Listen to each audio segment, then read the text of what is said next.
Hello everyone, and welcome back. Tonight we're going to spend time in one of the most essential but often overlooked places in the medieval world. Not a castle, not a monastery, not a bustling market.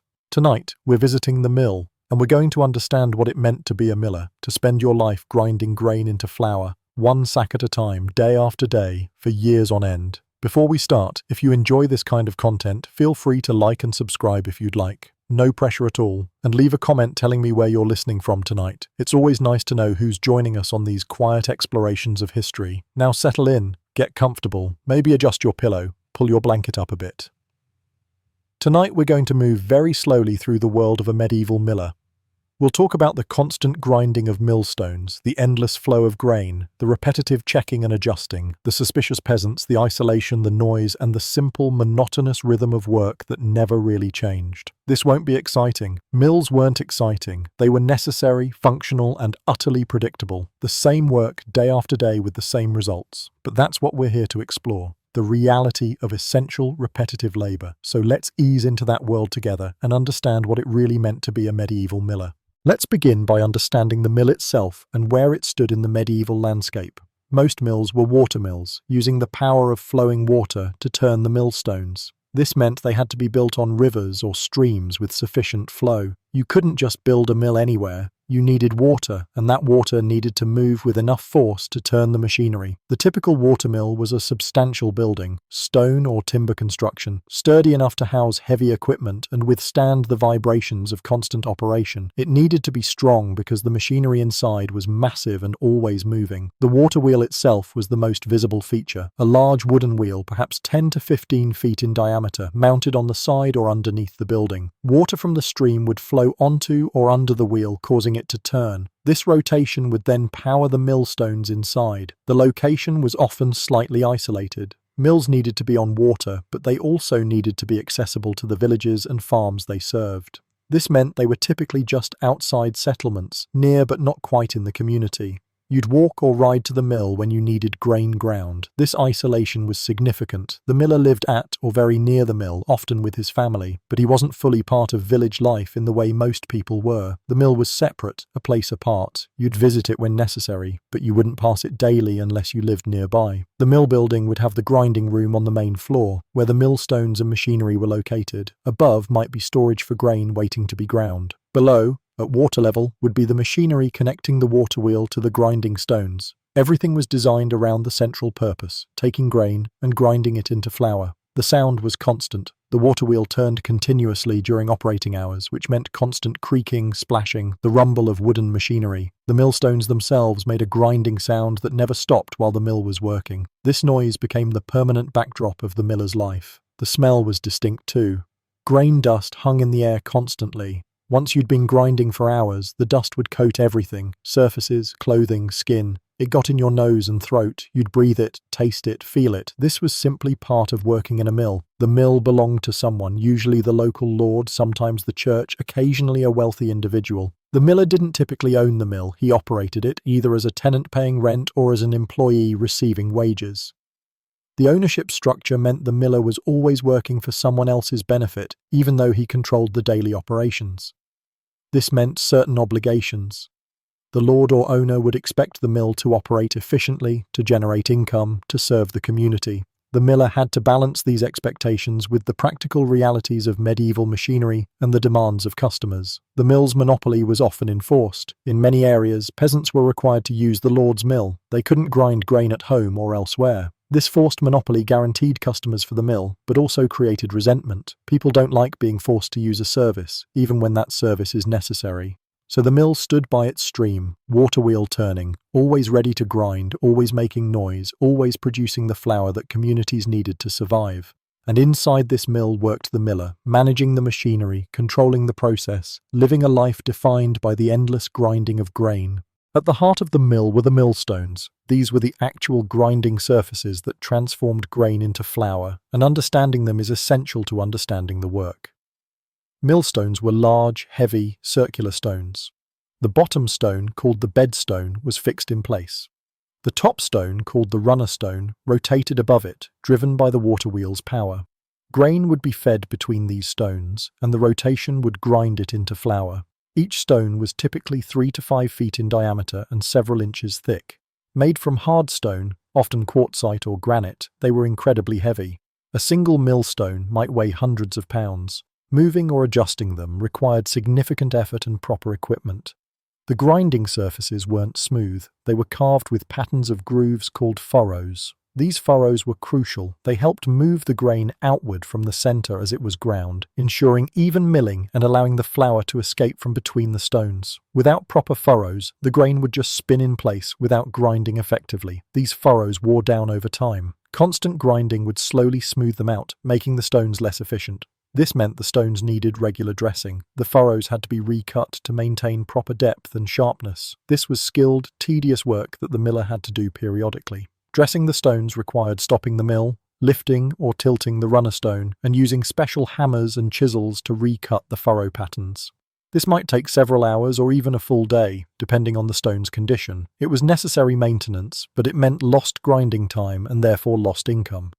The gap between the stones determined the fineness of the flour. Too wide a gap and the flour would be coarse with grain pieces that weren't fully ground. Too narrow and the stones would heat up excessively, potentially scorching the flour, or even causing fires from the friction. The miller had to maintain exactly the right gap. This gap was adjusted through a complex system of levers and supports. The runner stone hung from above on a wooden spindle, and this could be raised or lowered slightly to change the gap. Adjusting this required experience and attention. It wasn't something you set once and forgot. Different grains, different moisture levels, different grinding requirements all meant the gap needed constant minor adjustments. The stones got hot during operation. The friction of grinding generated significant heat. You could feel the warmth radiating from the stones, and if you touched them, which you wouldn't do while they were running, they'd be quite hot. This heat had to be managed carefully to avoid damaging the flour or starting a fire in the grain dust that filled the air. The alignment of the stones was critical. If they weren't perfectly level and centered, the grinding would be uneven. One side might grind too fine while the other remained too coarse. Worse, misalignment could cause the stones to touch directly in places, grinding stone on stone instead of grain, damaging the furrows and creating stone dust that would contaminate the flour. Maintaining alignment meant checking constantly. The miller would listen to the sound of the stones grinding. An experienced miller could hear problems, a different tone, a scraping sound. Anything unusual meant something was wrong and needed immediate attention. The stones were enclosed in a wooden housing called a tun. This contained the grain dust and helped direct the ground flour to collection points, but it also meant you couldn't always see what was happening. You had to rely on sound and experience to know if everything was working correctly. Foreign objects were a constant concern. A stone in the grain could damage the millstone's furrows or even crack a stone entirely. Metal, a nail, a piece of a tool, could cause sparks and potentially ignite grain dust. The grain needed to be relatively clean before milling, but it never was entirely, so there was always risk. These millstones were the miller's primary tools and constant concern. They required care, maintenance, adjustment, and attention. They were also expensive. Replacing a damaged millstone was a major expense, so the miller guarded them carefully, maintained them obsessively, and worried about them constantly. Because without functioning millstones, there was no mill, and without a mill, the miller had no livelihood. Now let's walk through the actual process of grinding grain, because this was the work that filled the miller's days. A farmer or peasant would arrive at the mill with grain to be ground. This might be wheat, barley, rye, or oats, whatever they'd grown and harvested. They'd bring it in sacks, carried on their backs, in carts, or on pack animals. The amount varied, but it might be anywhere from a single sack to multiple loads. The first step was weighing or measuring the grain. This was crucial because the miller's payment was typically a portion of the grain or flour. He might take a tenth, a twelfth, a 16th. The fraction varied by region and agreement. But whatever the toll, it had to be measured accurately, which meant measuring the grain before grinding. This measurement process was a source of constant suspicion. Peasants always believed the miller was cheating them, taking more than his due. The miller knew this and had to be careful to measure obviously and fairly. But trust was always limited. Once measured, the grain would be poured into the hopper, a funnel-shaped container that fed grain down to the millstones. The hopper had a simple mechanism at the bottom that controlled how much grain flowed down at a time. Too much grain and the stones would jam. Too little and you'd be wasting grinding capacity. This flow rate had to be monitored and adjusted constantly. The miller would watch the hopper, listen to the stones, and adjust the flow to maintain optimal grinding. This wasn't something you could set and walk away from. It required continuous attention. The grain would fall from the hopper through a wooden chute called a shoe, which vibrated against a wooden bar called a damsel. This vibration created a steady flow of grain between the stones. The rate of vibration, and thus the grain flow, could be adjusted by changing the shoe's position. Once between the stones, the grain would be crushed and ground. The rotation of the runner stone, combined with the furrow patterns, would pull grain from the center outward while grinding it progressively finer. This took several rotations. The grain would spiral outward, being ground more thoroughly as it moved. The ground flour would emerge from the edges of the stones and fall into a trough or chute that directed it to collection sacks. The miller would need to ensure these sacks were positioned correctly and weren't getting too full. The dust created by grinding was constant and thick. You'd be working in a cloud of grain dust that made it hard to breathe, coated everything, and created a fire hazard. Ventilation was important but primitive, just windows or doors open to let air circulate. This helped somewhat but never eliminated the dust. The sound was loud and constant. The rumble of the water wheel, the clatter of wooden machinery, the grinding of the stones, the rushing of water, all of this combined into a noise level that made conversation difficult and required shouting to be heard. After hours in the mill, your ears would ring. The process wasn't fast. Grinding a sack of grain might take anywhere from several minutes to half an hour, depending on the grain type, the desired fineness, and the mill's condition. Multiple sacks meant hours of continuous operation. The miller couldn't rush it. The process took as long as it took. Between customers, the miller would clean out the stones and machinery as best as possible, removing accumulated flour and checking for problems. This was never complete. There was always residual flour in the system, but it reduced the risk of contamination or spoilage. Throughout all of this, the miller had to stay alert. Problems could develop quickly. A jam could damage machinery. The gap between stones could shift. The water wheel could encounter an obstruction. Constant vigilance was required to catch and address issues before they became serious. The work was repetitive to an extraordinary degree. Measure grain, load hopper, adjust flow, monitor grinding, collect flour, clean stones, repeat. Customer after customer, sack after sack, day after day, the process never changed. The work was exactly the same each time. And at the end of each grinding, the miller would measure out his toll, his portion of the flour, as payment. This had to be done carefully and visibly because the customer would be watching, still suspicious, still wondering if they were being cheated. Then the customer would leave with their flour, the miller would prepare for the next customer or take a brief rest, and the cycle would begin again.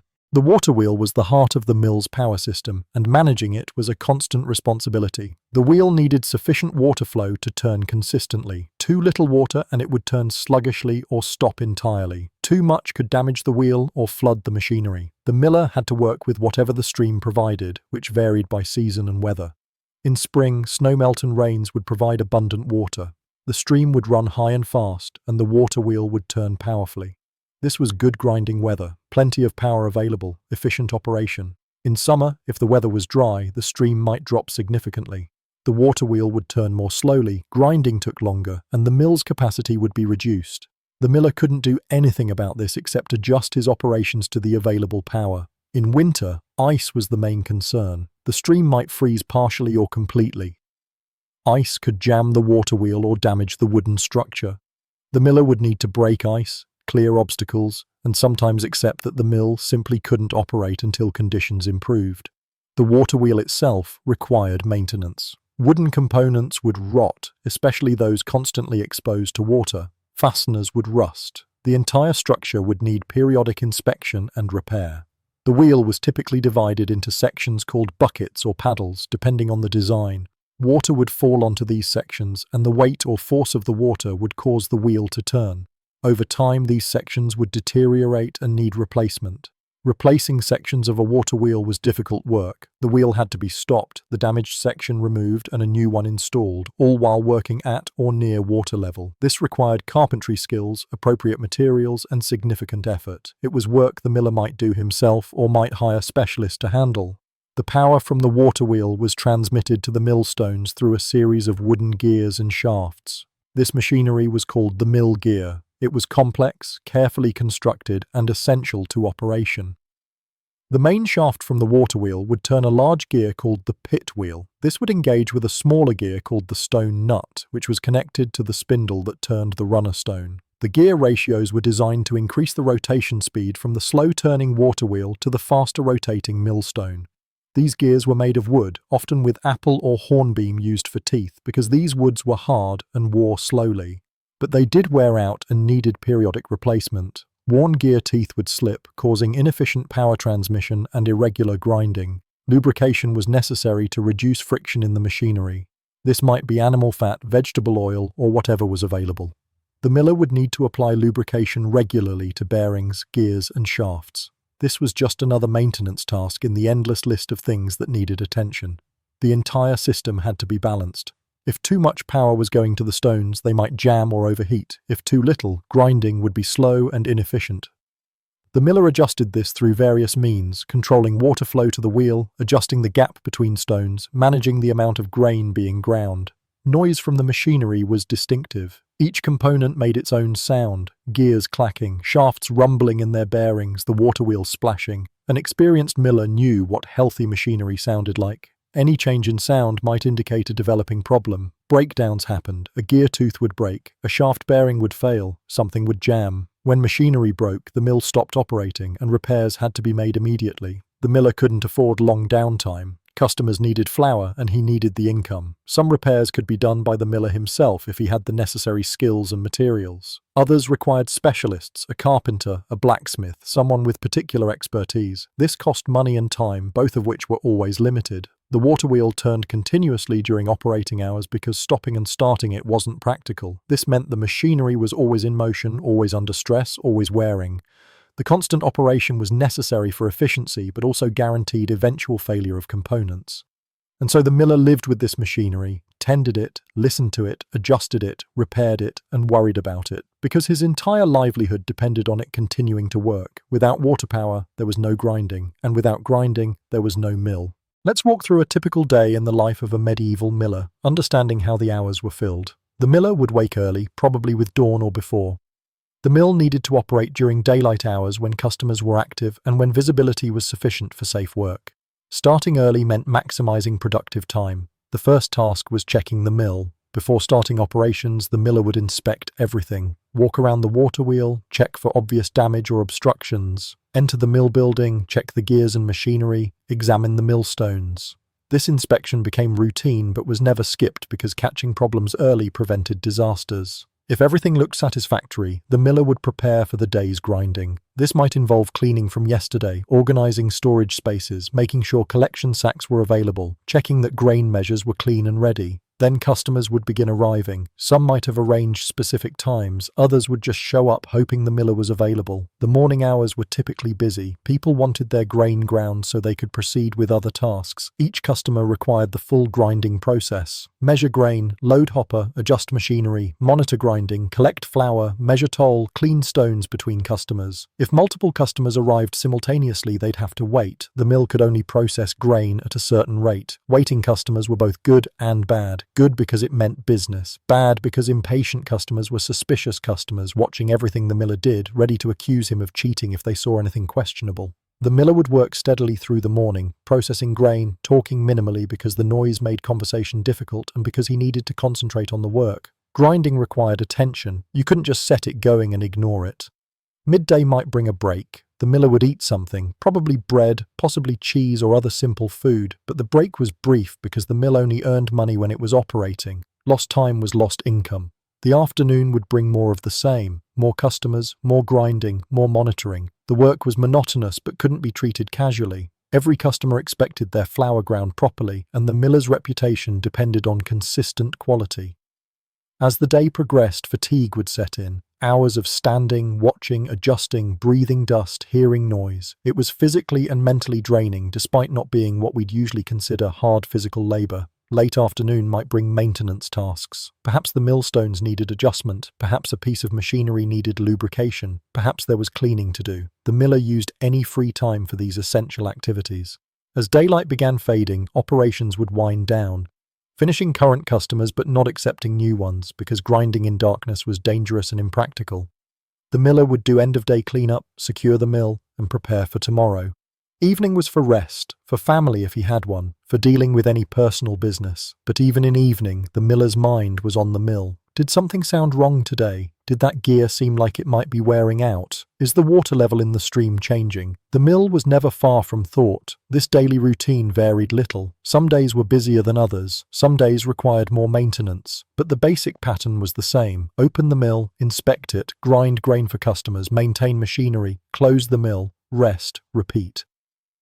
There was no weekend in the modern sense. The mill might operate 6 days a week, resting on Sundays for religious reasons. But even on rest days, the miller would check the mill, do maintenance, prepare for the week ahead. Seasonal variations existed. Harvest time was the busiest. Everyone had grain that needed grinding immediately. Spring might be quieter. Winter presented weather challenges. But throughout all seasons, whenever the mill could operate, the miller was there, doing the same work. This was the rhythm of the miller's life. The same tasks, the same location, the same responsibilities day after day, year after year. Not exciting, not varying, just constant, steady work that had to be done whether you felt like it or not. One of the most constant and draining aspects of being a miller was dealing with customer suspicion. Peasants always believed the miller was cheating them, and this created an atmosphere of distrust that coloured every interaction. The suspicion had some basis. The miller's payment was a portion of their grain or flour. This created an inherent conflict of interest. The more the miller kept, the less they received. Even with honest millers, the structure encouraged suspicion. Stories of dishonest millers were widespread. Tales of millers using false weights, keeping more than their agreed toll, mixing inferior flour with good flour, or dozens of other schemes. Some of these stories were true. There were dishonest millers. Many were exaggerated or false, but they all contributed to the general belief that millers couldn't be trusted. Customers would watch the measuring process intently. When grain was measured before grinding, they'd scrutinize the weights or measures being used. When flour was divided after grinding, they'd count every motion, ready to object if they thought the miller was taking too much. This scrutiny was exhausting for the miller. You couldn't just do your work. You had to do it while being watched by someone who assumed you were a thief. Every action had to be deliberate, visible, obviously fair. Any mistake or unclear motion would be questioned immediately. Arguments were common.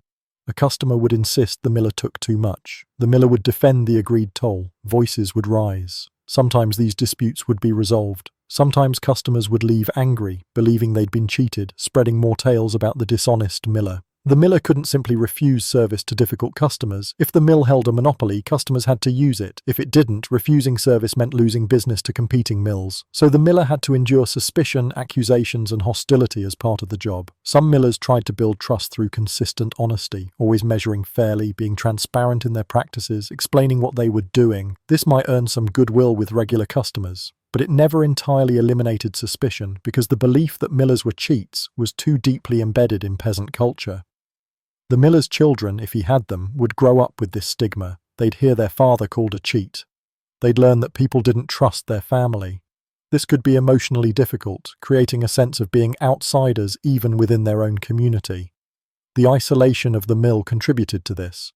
The miller wasn't fully part of village society. He was necessary, but separate, needed but not trusted. This social position was uncomfortable, creating a sense of being always on the defensive, always having to prove honesty. Religious authorities sometimes reinforced these stereotypes. Sermons might warn against dishonest millers. Church art sometimes portrayed millers as devils or sinners. This cultural messaging affected how millers were perceived and treated. Some millers responded to constant suspicion by becoming defensive or harsh. If you're going to be accused of cheating regardless of what you do, why bother being scrupulously honest? This attitude, even when not acted upon, would show in interactions and worsen the relationship. Others became resigned, accepted that they'd be suspected, accused and distrusted, and just tried to do their work as well as possible despite it. This emotional distance might protect them somewhat, but also deepened the isolation. The conflict over tolls was worst during hard times. When harvests were poor and grain was scarce, every portion of flour mattered intensely. The miller's toll felt more burdensome. Accusations of cheating became more frequent and more angry. The miller was blamed for taking food from hungry families, even though he was just receiving agreed payment. But during good times, when grain was abundant, attitudes might soften slightly. The toll didn't matter as much when there was plenty. The miller might be treated slightly better. But the underlying suspicion never disappeared completely. This constant distrust was one of the hardest parts of being a miller. The actual work of grinding grain was manageable, even if monotonous. But working under constant suspicion, defending your honesty repeatedly, being assumed to be a cheat, that was emotionally wearing in ways that physical labor wasn't.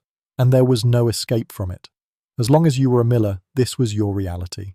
Working in a mill wasn't just monotonous, it was also genuinely dangerous. The dust, the machinery, and the fire risk all posed constant threats. Grain dust was everywhere. As grain was ground, it created fine particles that filled the air. This dust would coat your clothes, your skin, your hair. It would get in your nose and throat with every breath. After hours in the mill, you'd be covered in a fine layer of flour. Breathing this dust constantly wasn't healthy. Modern medicine understands that prolonged exposure to grain dust causes respiratory problems. Medieval millers didn't understand the mechanism, but they knew working in mills left them with persistent coughs, difficulty breathing, and lung problems that worsened over time. The dust also created an explosion hazard, though this wasn't understood in medieval times. Grain dust suspended in air is highly flammable. A spark from metal striking stone or from static electricity could ignite the dust, causing a flash fire or explosion. Mills would occasionally burn, and sometimes millers or others would be killed in these fires. The machinery itself was dangerous. The waterwheel was large and powerful, turning constantly. If you got caught by it, the force could easily kill you. The gears and shafts inside the mill were equally hazardous. Clothing could get caught, pulling you into the machinery with devastating results. The millstones presented their own risks. While operating, they turned with significant force. Getting any part of your body between the stones would cause catastrophic injury. Even when stopped, moving the heavy stones risked crushing injuries. Falls were another hazard. Mills often had multiple levels. Stairs between floors, openings for grain chutes, uneven surfaces slick with flour dust. All of these created falling risks. A fall from the upper floor of a mill could be fatal or cause serious permanent injury. The noise level was damaging to hearing. Constant exposure to the mill's noise would gradually cause hearing loss. Many millers became partially deaf over the years. This wasn't considered a serious problem at the time. Hearing loss was just something that happened, but it affected quality of life. The physical strain of the work caused injuries over time. Standing for hours, lifting sacks of grain, adjusting heavy machinery, repeatedly performing the same motions, all of this took a toll on the body. Back problems, joint pain, and repetitive strain injuries were common. The risk of fire was constant and severe. Grain dust, wooden buildings, sparks from machinery or millstones. The combination was dangerous. Some mills had water available for firefighting, but medieval firefighting methods were primitive. If a fire started and spread, the mill would likely be destroyed. For the miller, a fire could mean losing everything. The mill building, the expensive millstones, the stored grain, perhaps even his own life or those of family members. The financial devastation of losing a mill was complete for someone who depended on it for their livelihood. Weather presented dangers too. Flooding could damage or destroy the waterwheel and mill. Lightning strikes could start fires. Severe storms could cause structural damage.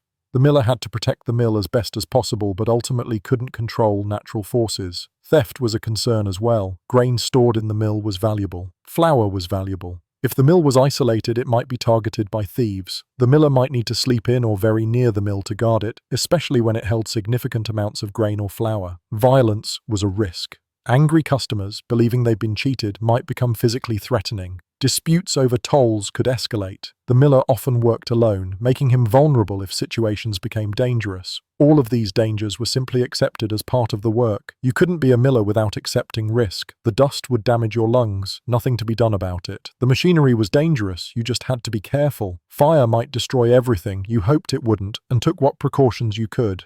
Insurance didn't exist in any meaningful sense. If something catastrophic happened, you dealt with the consequences as best as possible. Family and community might help if they were sympathetic, but there was no safety net, no disaster relief, no compensation for injuries or losses.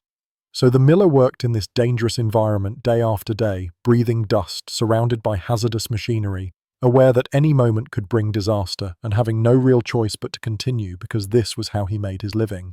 Much of the miller's time that wasn't spent actually grinding grain was spent maintaining and repairing the mill. This work was constant, necessary, and often frustrating. The millstones needed regular dressing. As we discussed, the furrows would wear smooth over time, reducing grinding efficiency. Dressing meant stopping operations, accessing the runner stone, and rechiseling the furrow patterns. This work required specific tools, hammers and chisels designed for stonework. It also required skill. The furrows needed to be cut to the right depth, at the right angle, in the right pattern.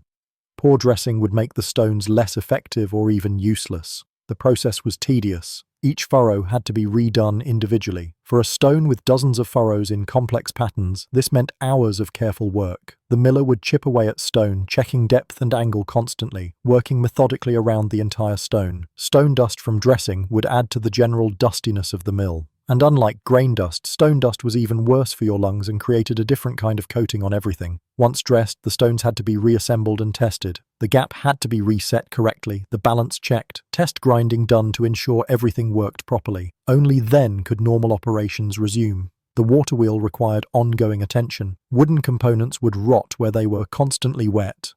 The miller would check regularly, looking for soft spots, cracks, or other signs of deterioration. When problems were found, repairs had to be made. Replacing a water wheel component might mean building temporary supports to hold the wheel, removing the damaged part, shaping a new piece to fit, installing it, and removing the supports.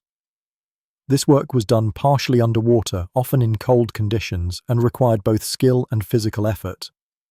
The gears and machinery needed periodic inspection and maintenance. Gear teeth would wear or break. Bearings would need repacking with lubricant. Shafts would need checking for cracks or excessive wear. Replacing gear teeth was detailed work. A new tooth had to be shaped from hard wood, fitted exactly into the gear, and secured. The replacement tooth had to match the others in size and shape, or the gear wouldn't work properly. The mill building itself required maintenance. The roof needed repairs where it leaked. Walls might need patching. Floors would wear from constant traffic and the vibration of machinery. Doors and shutters needed attention. Some of this work the miller could do himself. Basic carpentry, simple repairs, routine maintenance, these were within most millers' capabilities. But some work required specialists. A serious stone crack, for instance, might require a mason. Major carpentry work would need a skilled carpenter. Metalwork repairs would require a blacksmith. Hiring these specialists cost money, which came out of the mill's profits or the miller's own income. Finding time for maintenance was challenging. The mill needed to operate to make money, but it couldn't operate without maintenance. The miller had to balance these competing needs, doing maintenance when he could, but knowing that every hour spent on repairs was an hour not spent grinding grain. Some maintenance could only be done when the mill was stopped. Accessing the millstones, working on the water wheel, major gear work, all required stopping operations. This had to be planned around customer needs. You couldn't stop the mill during busy harvest season when everyone needed grain ground immediately. So maintenance often happened during slower periods or outside normal operating hours. The miller might work early morning or evening on repairs, using daylight hours for actual grinding. Preventive maintenance was important but hard to justify. Replacing a component before it failed prevented breakdowns but felt like wasting resources when money was tight. Yet not replacing things early enough meant unexpected failures at the worst possible times. The miller developed a sense for the mill's condition, knowing what sounds were normal and which indicated problems, understanding how machinery felt when it was working well versus when something was wearing out. This intuition came from experience and was essential for managing maintenance effectively. But even with good intuition and careful maintenance, things would break. Unexpected failures would happen. The miller would arrive to find the mill inoperable, requiring immediate repairs before work could resume. These crises were stressful and costly. And through it all, the miller knew that maintenance was never truly finished. Fix one thing and something else would need attention. The mill was a complex system of components, all wearing constantly. Maintenance was perpetual, an endless cycle of identifying problems, making repairs, and moving on to the next issue. The miller's work varied with the seasons in important ways. Each season brought its own challenges and rhythms. Spring was busy. After winter, people needed flour for bread. Stored grain needed to be ground before it spoiled. The snowmelt would provide abundant water, so the mill could operate at full capacity. Spring also meant maintenance work deferred during winter could finally be done. The spring thaw could be problematic, though. Ice breaking up could damage the water wheel. Flooding could occur if the stream rose too high. The miller had to watch conditions carefully and protect the mill from flood damage. Summer varied by rainfall. In wet regions, the stream would continue to run well. In drier areas, the water level might drop significantly, reducing the mill's power and slowing operations. Hot weather made working in the dusty mill even more uncomfortable. Summer was also when the mill building would dry out from winter dampness. This was good for preventing rot, but also meant checking for cracks in wood or stonework that might appear as materials dried and shrank. Late summer and early autumn brought harvest. This was the busiest time of year. Everyone had fresh grain that needed grinding. The mill would operate long hours, processing as much grain as possible. The miller would work until exhausted, knowing this was when the year's income would be made. The pressure during harvest time was intense. Customers needed their flour quickly so they could bake bread, pay their tithes, or sell grain. Delays meant angry customers. Equipment breakdowns during harvest were catastrophic. The miller worked carefully but quickly, trying to maximize throughput while maintaining quality. Autumn also brought wet weather in many regions. Rain was good for keeping the stream flowing, but could make conditions at the mill muddy and uncomfortable. The waterwheel would be well powered, but working conditions would be less pleasant.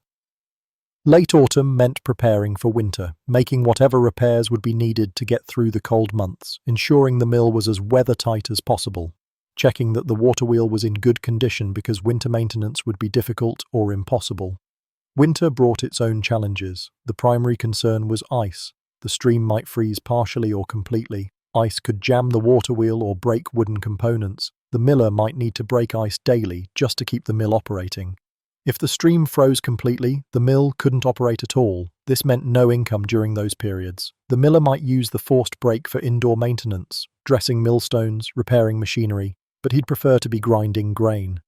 Snow and storms could make access to the mill difficult. Customers might not be able to reach the mill, or the miller might struggle to get there if he lived separately. Essential winter maintenance had to be done in cold, miserable conditions. The mill building would be cold. There was minimal heating, perhaps a small fire if one could be safely maintained, but the primary heat would come from the friction of the operating machinery. Working in a cold mill for hours at a time was unpleasant. Winter was also when you'd discover any weatherproofing failures. Leaks in the roof, drafts through walls, problems with doors or shutters, all would become apparent and need addressing despite the cold. Each season had its own rhythm, its own challenges, its own demands. The miller couldn't control the seasons but had to adapt to them, adjusting work patterns and maintenance schedules to accommodate weather and water conditions. And through all seasons, the basic work remained the same: grinding grain, maintaining machinery, dealing with customers. The details changed with weather and water availability, but the fundamental nature of the miller's life was constant regardless of season. Let's talk about the economics of being a miller, because understanding the financial reality helps explain the broader context of the work. The miller's primary income was the toll, the portion of grain or flour kept as payment for grinding. As mentioned, this might be a 10th, 12th, or 16th of the grain, depending on local custom and agreement. This toll was negotiable in some cases, fixed in others. If the mill held a monopoly, the toll was typically set by the lord who owned the mill.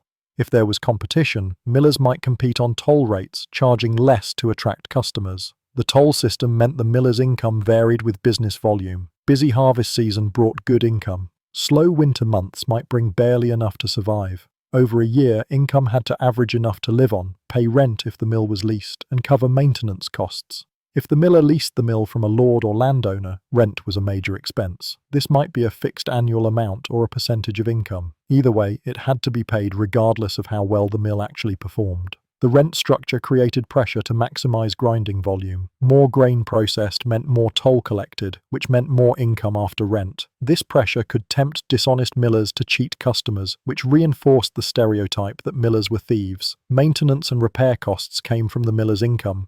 New millstones were expensive. Hiring craftsmen for specialized repairs cost money. Even routine maintenance materials had costs. These expenses were unpredictable and sometimes catastrophic.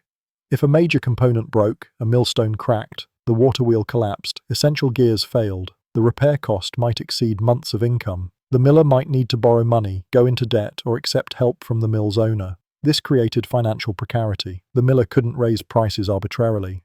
The toll rate was set by custom or agreement. If he tried to take more than his due, customers would complain to authorities. He had to work within established rates, which limited his ability to increase income. Competition from other mills where it existed put downward pressure on tolls. If a nearby mill charged less, customers would go there. The miller might need to match lower rates to keep business, reducing his income. The miller's family could help reduce costs. A wife might manage household needs. Children could help with basic mill work as they got older. This family labor reduced the need to hire help and allowed the mill to operate more profitably. Some millers supplemented income with other work. Perhaps they farmed a small plot of land. Perhaps they raised animals. Perhaps they did occasional carpentry or other skilled work. These additional income sources helped during slow milling periods. The miller might also earn from selling flour to people who didn't have grain to grind. Buying grain at wholesale, grinding it, and selling flour at retail provided additional profit margin. but this required capital to buy grain and carried risk if the flour didn't sell. Saving money was difficult, income was irregular, expenses were constant, and any crisis could wipe out savings. Most millers lived fairly close to subsistence with little financial cushion for emergencies. Retirement wasn't really a concept. The miller would work as long as physically able. When too old to work, he'd depend on family or face poverty. There was no pension, no retirement savings in any modern sense. If the miller owned the mill outright, which was rare, the economics were better. No rent to pay meant more income kept. The mill itself had value that could potentially be sold or passed to children. But most millers were tenants, not owners. The mill's economic value to the community was significant. Without grinding, people couldn't efficiently process grain into flour. The miller provided an essential service, even if he wasn't particularly appreciated for it. But this essential nature didn't translate to high income. The miller was necessary, but he wasn't wealthy. Most millers were middling economic status at best, above poor peasants but well below wealthy merchants or landowners. Financial stress was constant, worrying about making rent, worrying about repair costs, worrying about whether harvest season business would be sufficient. This stress was part of the miller's daily reality, adding to the physical and social challenges of the work. Being a miller required significant skill and knowledge, though this wasn't always recognized by those who viewed milling as simple, repetitive work. The miller needed to understand grain. Different grains ground differently. Wheat, barley, rye, oats. Each had its own characteristics. Moisture content mattered. Age of the grain mattered. The miller had to adjust the mill's operation based on what he was grinding. Wet grain was dangerous. If grain had too much moisture, grinding could generate enough heat to cause ignition. The miller had to assess moisture content and refuse to grind grain that was too wet, which customers didn't always understand or accept. Stone dressing required real skill. Knowing the right furrow patterns, cutting them to the proper depth and angle, maintaining consistency around the entire stone, all of this took training and practice. Poor dressing would make the mill inefficient or produce poor quality flour. Understanding the machinery was essential. The miller needed to know how all the components worked together, how they could be adjusted, what sounds indicated problems, and how to make repairs.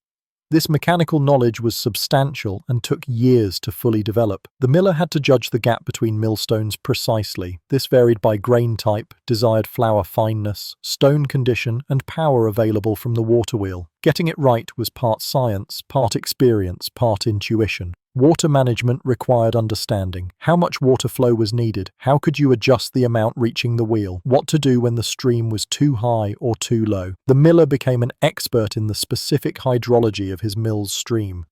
The miller needed carpentry skills for maintenance and repairs, shaping new gear teeth, replacing waterwheel components, fixing building elements, all required woodworking ability. Most millers could do basic carpentry and learned more specialized skills over time. Understanding fire safety was crucial. Knowing what created fire risks, how to minimize them, what to do if fire started. This knowledge could mean the difference between controlling a small fire and losing the entire mill. The miller needed to manage grain storage, understanding how to keep grain dry and safe from vermin, knowing how long different grains could be stored, managing the flow of grain in and flour out to prevent spoilage or loss. Business skills were necessary, tracking customer orders, remembering who was owed how much flour, managing the toll collection, keeping mental or basic written records of transactions. While not complex by modern standards, this required organization and memory. Dealing with customers required social skills despite the inherent distrust. Managing difficult personalities, resolving disputes, maintaining business relationships. The miller had to balance firmness about proper procedures with enough flexibility to keep customers satisfied. Teaching these skills took time. A miller would typically learn through apprenticeship, often with a family member. Young boys might start helping at the mill early, gradually taking on more responsibilities and learning the various skills needed. This apprenticeship might last years. Understanding grain, learning machinery operation, mastering stone dressing, developing business management abilities, all of this accumulated slowly through experience and instruction. The knowledge was partly tacit. It couldn't be fully explained or written down. You learned by doing, by watching, by trying and failing and trying again. Each mill was slightly different, requiring adaptation of general principles to specific circumstances. Some millers were more skilled than others. A highly skilled miller could produce excellent flour consistently, maintain machinery efficiently, and manage the business successfully.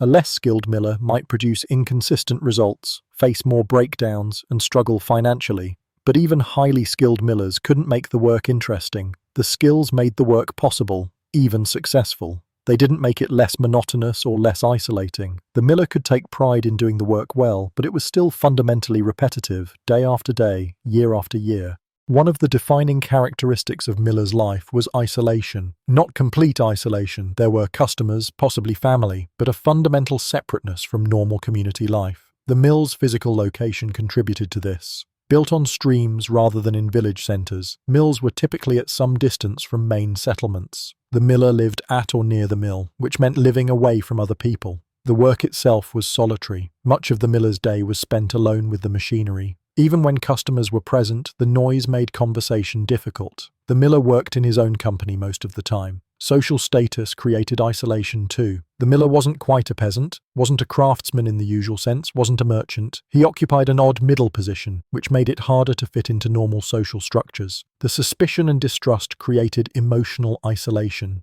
Being constantly suspected of dishonesty, being viewed as necessary but untrustworthy, this separated the miller from the community even when he was physically present.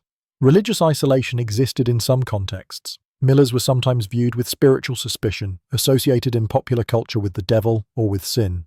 This wasn't universal, but where it existed, it added another layer of separation. For a miller's wife, if he had one, the isolation could be even more difficult.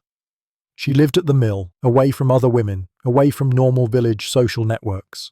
Her social life was limited to occasional visits to or from neighbours and the brief interactions during market days or church attendance. Children growing up at mills experienced isolation too. They might not have other children nearby to play with regularly. They grow up with the constant noise of the mill, the smell of grain dust, the rhythm of their father's work. This shaped their childhood in distinctive ways. The isolation had some advantages. Privacy was greater than in a crowded village. The miller had more control over his immediate environment. There was a certain independence in being slightly apart from daily village politics and gossip, but the disadvantages generally outweighed advantages. Humans are social creatures. Isolation, even partial isolation, takes a psychological toll. The miller might feel lonely, disconnected, separate from the community he served. Entertainment and social activities often required making special effort. If there was a festival or celebration in the village, the miller had to leave the mill to attend. If the mill needed watching or was operating, he might miss social events entirely. The mill's demands could be isolating. If the waterwheel broke or machinery failed, the miller couldn't just leave to socialize. The mill required constant attention and occasional urgent response to problems. This tied the miller to the location more firmly than most occupations tied workers to their workplaces. Winters could be especially isolating. If weather was bad or the mill wasn't operating due to ice, the miller might go days with minimal human contact beyond family. The isolation, combined with forced inactivity, could be mentally challenging. Some millers developed compensatory social connections. Perhaps they became particularly active in church attendance. Perhaps they cultivated friendships with specific customers. Perhaps they found fellowship with other craftspeople in similar isolated trades. Others became genuinely solitary, preferring their own company and the company of the mill. The constant noise, the routine of work, the predictable patterns, some found this comforting rather than isolating. But whether you enjoyed solitude or found it difficult, if you were a miller, isolation was part of your reality. You worked alone more than most people. You lived apart more than most people. You were necessary but separate, essential but isolated. And this isolation, combined with the repetitive work, the constant suspicion, and the physical demands, created a specific psychological reality that defined the miller's experience of life. Despite the isolation, the mill played an important role in community life. Understanding this helps us see how the miller fit into the broader medieval social structure. The mill was essential infrastructure. Without it, grain couldn't be efficiently processed into flour. People needed flour for bread, which was the dietary staple. The mill made this possible, which meant the community depended on it functioning. This essentiality gave the miller some power, even if he wasn't particularly liked. People needed his services, which meant they had to interact with him and pay his toll. The miller couldn't be completely ignored or rejected because he was too necessary. The mill often belonged to the local lord. This meant the lord had economic interest in the mill operating efficiently and generating income. The miller was thus connected to power structures, even though he himself might not have much power. Mill monopolies, where they existed, were enforced by the lord's authority. Peasants had to use the designated mill. Grinding grain at home with hand mills was prohibited or restricted. This forced use created resentment toward both the lord and the miller. The mill's location made it a landmark. When giving directions or describing locations, people would reference the mill. Near the mill, past the mill, on the mill stream. These were common ways of orienting in the landscape. The mill stream affected others beyond the miller. Water used by the mill might not be available downstream. Flooding or water diversion could impact other users. The mill existed in relationship with other water users, which created potential conflicts or required cooperation. Some mills had multiple functions. A fulling mill for processing wool might operate at the same location as a grain mill. A sawmill might share the stream. These multiple uses made the mill site even more important to community economic life. The miller might serve as an informal banker or credit source. Since he collected portions of everyone's grain, he had resources. He might lend flour or grain to those in need, expecting repayment later. This financial role added to his community importance. The mill was a meeting place, even if not intentionally. Customers waiting for their grain to be ground might encounter neighbors, exchange news, conduct small business transactions. The mill became a node in community social networks. The miller heard news and gossip from customers. He learned about community events, disputes, celebrations. This information flow made the miller well informed about community affairs, even if he wasn't central to those affairs. The mill's success or failure affected the community. If the mill broke down, everyone's access to flour was disrupted. If the mill burned, the loss affected the entire area. The community had investment in the mill's continued operation. During conflicts or disasters, the mill might play special roles. In wartime, mills could be strategic targets since destroying them disrupted food supply. During famines, the mill became even more critical, processing whatever grain was available. The relationship between miller and community was complex, necessary but distrusted, essential but resented, powerful through his monopoly or service but looked down upon socially. This complexity created tension that never fully resolved. Some millers managed to earn respect despite the prejudices. Through consistent honesty, fair dealing, and service to the community, they might overcome some of the negative stereotypes. But this was difficult and not always successful. Others embraced the role of outsider. If the community was going to distrust them anyway, why bother trying to earn goodwill? This attitude might make relationships worse, but also protected the miller emotionally from constant rejection. The mill's physical presence was permanent, even as individual millers came and went. The building stood, the water wheel turned, the service was provided. Whether people liked the current miller or not, they used the mill because they had to. And so the mill existed in the community, central to economic life, peripheral to social life, essential yet resented, permanent yet somehow always on the outside. Eventually, every miller had to consider what would happen to the mill when he could no longer work it. This question of succession was important but not always easily resolved. If the miller owned the mill, which was rare, succession was straightforward in principle. He could pass it to a son or sell it to someone else. But even ownership didn't guarantee smooth succession because operating a mill required skills that had to be learned. Most mills were leased from lords or landowners. This meant the miller didn't own the mill and couldn't simply transfer it to family. The lease might or might not be inheritable. The owner might choose to lease to someone else when the current miller died or retired. The ideal succession was father to son. A boy would grow up at the mill, learning the trade from childhood. By the time his father was too old to work, the son would be fully competent to take over. The lease might be renewed in the son's name, or the owner might be satisfied continuing with family succession. But this ideal didn't always work. Not every miller had sons. Sons might die young. Sons might not want to be millers, preferring different occupations. The succession line could break despite the father's hopes. Teaching the trade took years. A young man couldn't just start operating a mill without substantial training. Understanding the machinery, learning to dress stones, developing the necessary skills, all required extended apprenticeship. This apprenticeship might be formal or informal.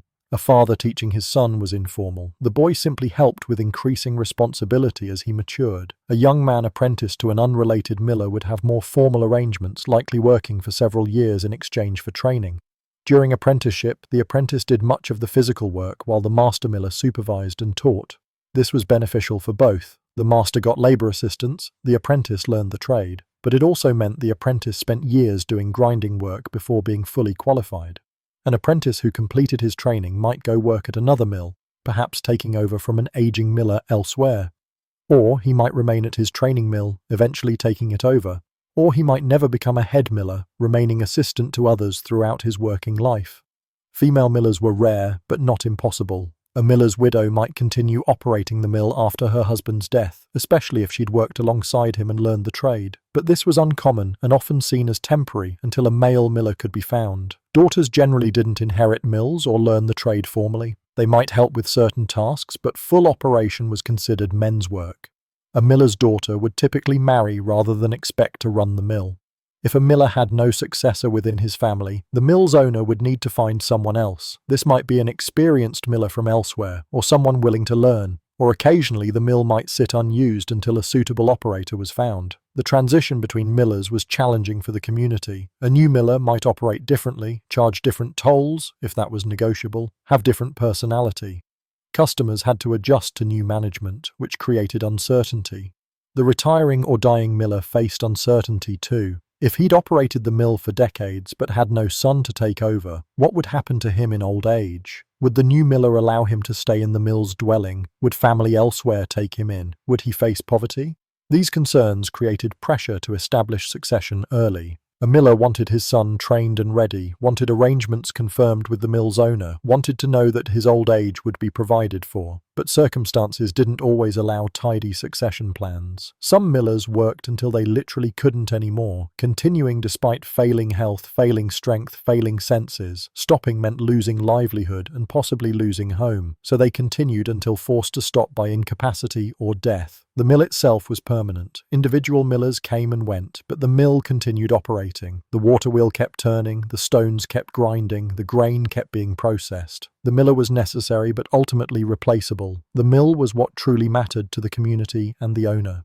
So what have we learned about the life of a medieval miller? We've learned it was work defined by repetition. The same motions, the same sounds, the same tasks day after day for years or decades. Measuring grain, loading hoppers, monitoring grinding, collecting flour, cleaning stones, adjusting machinery, over and over and over. We've learned it was isolation, physical isolation at the mill's location, social isolation from distrust and suspicion, emotional isolation from being necessary but not liked. The miller was separate, even when surrounded by community members at busy times. We've learned it was skilled labor that wasn't always recognized as such. The miller needed extensive knowledge and abilities. But because the work was repetitive and the results were always the same, grain became flour, the skill could seem invisible. People saw only that grain went in and flour came out, not all the expertise making that transformation possible. We've learned it was dangerous work. The dust damaged lungs. The machinery could cause catastrophic injuries. The fire risk was constant. Mills were hazardous workplaces, and millers paid the price in their health and sometimes their lives. We've learned it was economically precarious. Income varied with business volume. Maintenance costs were unpredictable and sometimes devastating. The miller might work hard and still barely make ends meet. Prosperity was rare. Survival was the more common reality. We've learned it was essential. Communities needed mills. Bread required flour, flour required grinding. The miller provided a fundamental service that enabled people to eat.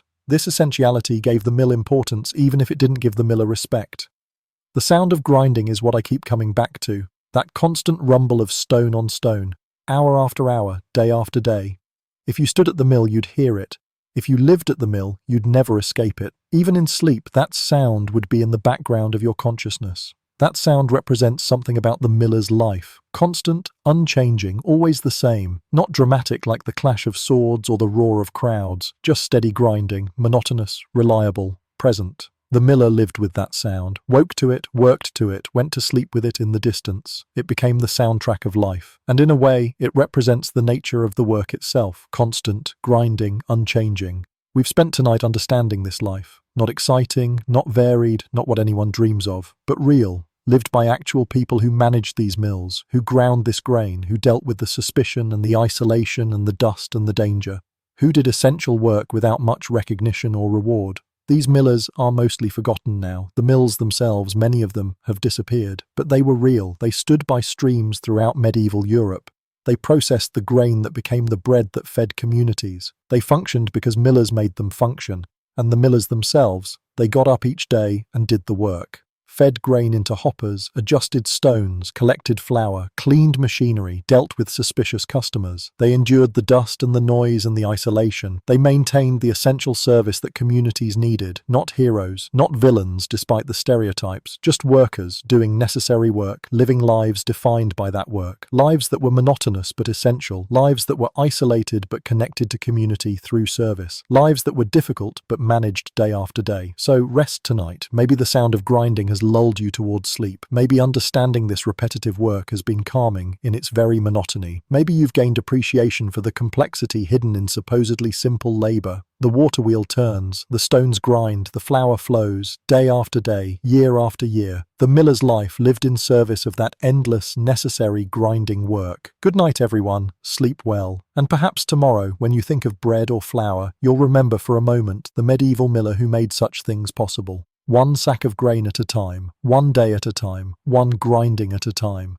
The work continues, the stones turn, the grain becomes flour, and that was the miller's life.